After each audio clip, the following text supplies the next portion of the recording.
All right, so today's talk is going to be regarding first step. Number one, what is step number one towards growing up well, towards maturing well as a man at any age, embracing your manhood at any age? Introduction. You know, it's been said that first impressions are everything, or at least they mean a lot. So, one thing that you want to do in your interaction with people is say hello to people.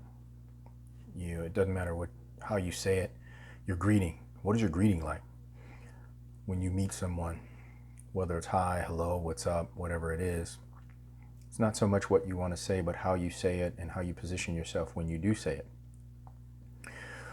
One of the things I see from a lot of males is the silent hello. You know, you walk by them and you see them and they kind of just go, hi. They look kind of away. One thing you want to do is look people in the eye, look at them directly, and speak hello or hi or whatever it is that you're going to say, whatever that greeting is. You want to say that to people. Speak, use your voice. Get rid of the weak, silent hello. That's just mamby-pamby and weak. Stop doing that if that's what you're doing. Remember to do that. Another thing might be, or rather is, stop saying you're sorry. Stop being sorry. I don't mean don't apologize for something that you've done wrong if you've actually done something wrong, but every little thing, if you're standing in the way of someone in an aisle in the store, or something like that, you do kind of a simple little thing, or you bump into someone, oh sorry, stop being sorry. Just, oh, excuse me, my bad, whatever you want to say. But again, you need to project your voice. I'm not saying scream or yell at the person, but speak in a normal tone.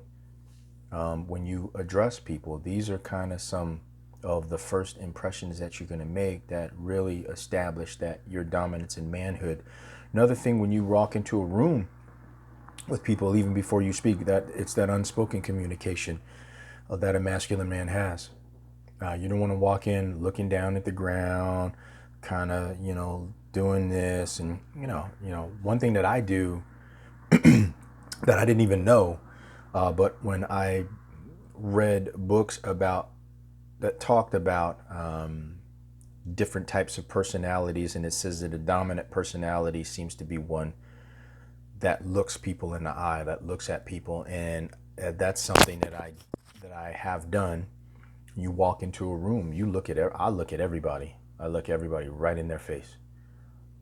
And one thing I notice is that in doing that, when I walk in a room, in the old days when I used to go out, this was regularly practiced at going to nightclubs, and other places where it's crowded. You might kind of get closer to people as you walk through a little bit of a crowd.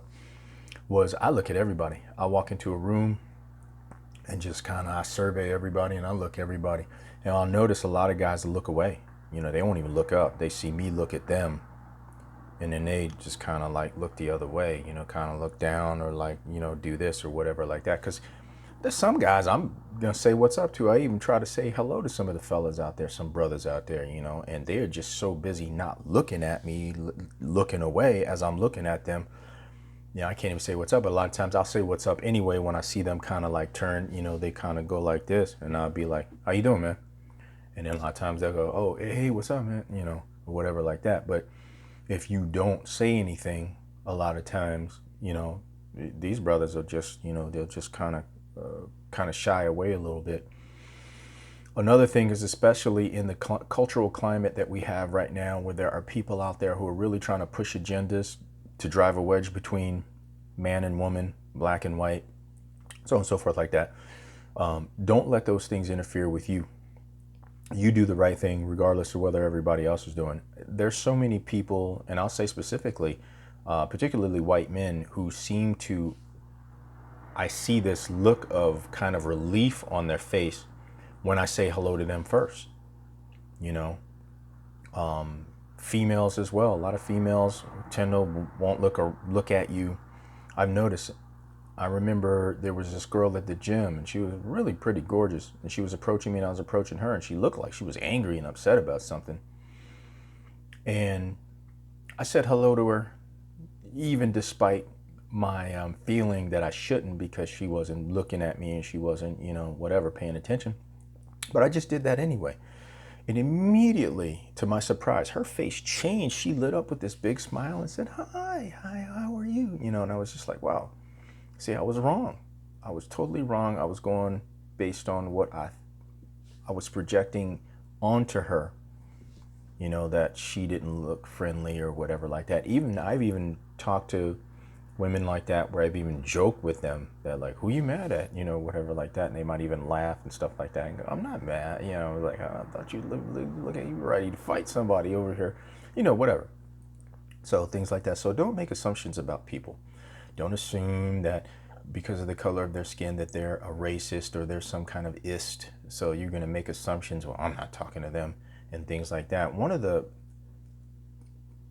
One disappointing thing I heard about this brother was that there allegedly on the story I saw posted online one day was that there was a Caucasian female who was stuck in the snow in a I guess obviously back east, up north somewhere. And this woman was stuck in the snow, and the brother was getting out to go and help her, black man. And as he got close to the car, he saw that there was a Trump sticker on her bumper, and he walked away and just left the woman there. And I'm like, really? Come on, man. First of all, you don't even know that that was her car. She could have been borrowing that car from somebody, could have been a friend's car. You have no idea. And so you're making an assumption about a person that you never even met or even talked to or anything like that. So, brothers, make your decisions based on empirical data and treat everyone with respect, until they prove themselves unworthy of that respect. But don't just assume because somebody is political, party affiliation, color of their skin, the color of their eyes, their height, their whatever, even what you perceive to be their demeanor. Don't make any assumptions or preconceived notions about people. Just basically, you interact with them not based on who they are or who you perceive them to be, but your interactions with the world need to be based on who you are. Okay, which is a person of positivity, person who's motivated, a person who seeks to do good, even if you don't know what good that someone else may have. I think the ability that gives you, the thing that gives me the ability to do that is to know that I'm not perfect. Humility is the one thing that will kind of give you the ability to do that. Anybody who makes preconceived notions about other people that are negative, particularly when they're negative, is somebody who lacks humility. And because that person lacks humility, they think it's okay for them to prejudge other people and treat people according to a way that they would not themselves want to be treated, because they think that they have some moral high ground. So don't be such a person. Be a man, be masculine, but also have a sense of humility about you as well too. So that's it for today. Peace.